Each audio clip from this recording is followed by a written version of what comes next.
इसके साथ ही अगर हम देखें तो कुछ अहम खबरें भी लगातार सामने आ रही हैं।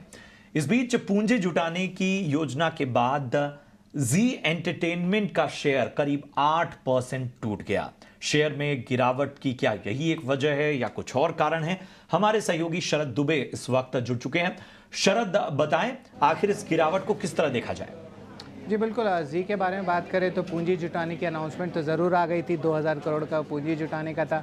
लेकिन बाज़ार में जो है एक्सपेक्टेशन थी कि कोई बड़ा कॉन्ग्लोमरेट का नाम आएगा इनके फंड रेस पे, पर यहाँ पे सिर्फ जो है फॉरेन फंड हाउसेस का नाम आया है। इसके अलावा जब पूंजी जुटाते तो इक्विटी डाइल्यूशन का भी एक इम्पैक्ट रहता है, और इस पूंजी का वो करेंगे क्या, उसका क्लैरिटी अभी तक आया नहीं है। अब ऑफकोर्स कंपनी जो है अपनी स्टेटमेंट देगी, कमेंट्री देगी, तब ज़्यादा ज़रूर पता चलेगा। Q1 नंबर्स भी आएंगे।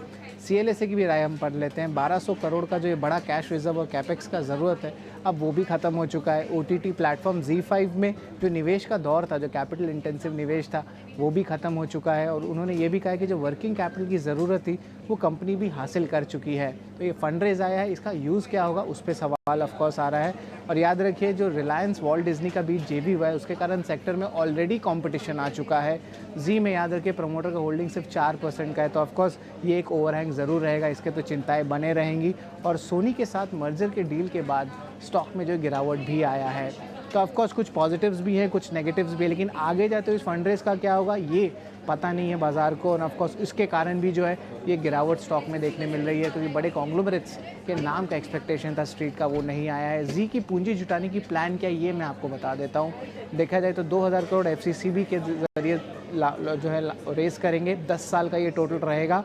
और ये फॉरेन की जो है करेंसी कन्वर्टेबल बॉन्ड्स होती है, और इन कंपनी के FCCBs का जो इश्यू का फ्लोर प्राइस है 152 रुपीज़ रखा गया है। निवेशक को जो है 160 रुपये के भाव पे जो है मिलने वाला इक्विटी जब वो कन्वर्ट करते हैं। और जी के जो किसी करेगी जो प्राइवेट प्लेसमेंट, उसमें जो है ऑफकोर्स देख सकते हैं जो 3 नाम आ रहे हैं, regents opportunity fund, Saint John's wood fund और एम्बुलेंस जो ग्लोबल फंड है, ये उनको लेकर अपॉर्चुनिटीज़ फंड्स आ रहे हैं। तो ये 3 अहम जो है फॉरेन के फंड्स हैं, और ये बड़े दिग्गज कॉन्ग्लोमरेट नहीं है। जी के CLSA की राय पे उन्होंने होल्डिंग रखा, अभी का राय का लक्ष्य 150 रुपये का रखा है। और अगर हम बता दें, जी का जो चाल ढाल हुआ है, जब से उनकी जो मर्जर की बात होनी थी वो नहीं हुई है, वहाँ से टॉप से तो स्टॉक 50% से ज़्यादा गिर चुका है। 5 साल में भी 60% से डाउन है, 6 महीना में 40% से गिरा, और आज दिन के ट्रेड में भी भारी गिरावट आया है, ऑलमोस्ट 8% का गिरावट देखने मिल रहा है। तो ये है पूरे जी का लेखा जोखा, और इसके कारण जो है जी में गिरावट आज देखने मिला है। क्या करेंगे शरद इस अहम जानकारी के लिए? तो पूंजी जुटाने की तमाम बातें तो हैं, लेकिन शायद जो एक क्लैरिटी इन्वेस्टर को होनी चाहिए वो ना मिलने की वजह से हम इस वक्त देख रहे हैं कि जो जी का शेयर है, जी एंटरटेनमेंट का शेयर है, वहां पर एक तरह का दबाव और ज्यादा गहराता हुआ। वैशाली जी, मैं आपके पास आना चाहूंगा, जरा मैं समझना चाहूंगा कि आमतौर पर जब इस तरह की कोई खबर होती है तो हमें एक पॉजिटिव इम्पैक्ट नजर आना चाहिए। क्या इसकी वजह यही है कि जिस तरह से शरद बता रहे थे कि एक क्लैरिटी नहीं है, और चूंकि खबरें जो आती हैं वो खबरें जिस तरह से बाद में एग्जीक्यूट होती हैं उस पर भी प्रश्न चिन्ह लग जाता है।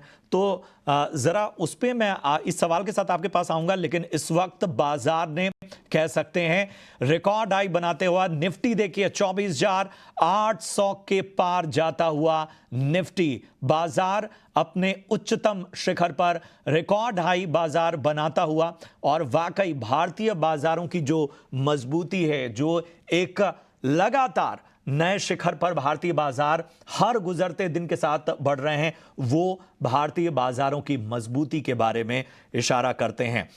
वैशाली जी, जरा मेरा जो जी एंटरटेनमेंट को लेकर आपके लिए सवाल था, जरा उस पर एक जवाब दें। क्या क्या ऐसी वजह हैं, क्या ये क्लैरिटी का अभाव है या कुछ और है जो मार्केट को ट्रिगर करता है या स्टॉक पे इफेक्ट डालता है?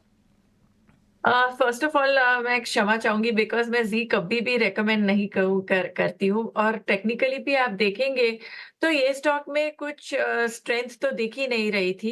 एंड जैसे भी ये जो न्यूज आते हैं, बट ये प्राइस में कुछ फैक्टर इन होता नहीं है। इनफैक्ट ये एडवर्स ही बिहेव करता रहता है। पहले भी कई बार इसमें पॉजिटिव न्यूज आने की बावजूद ये स्टॉक परफॉर्म नहीं कर चुका है।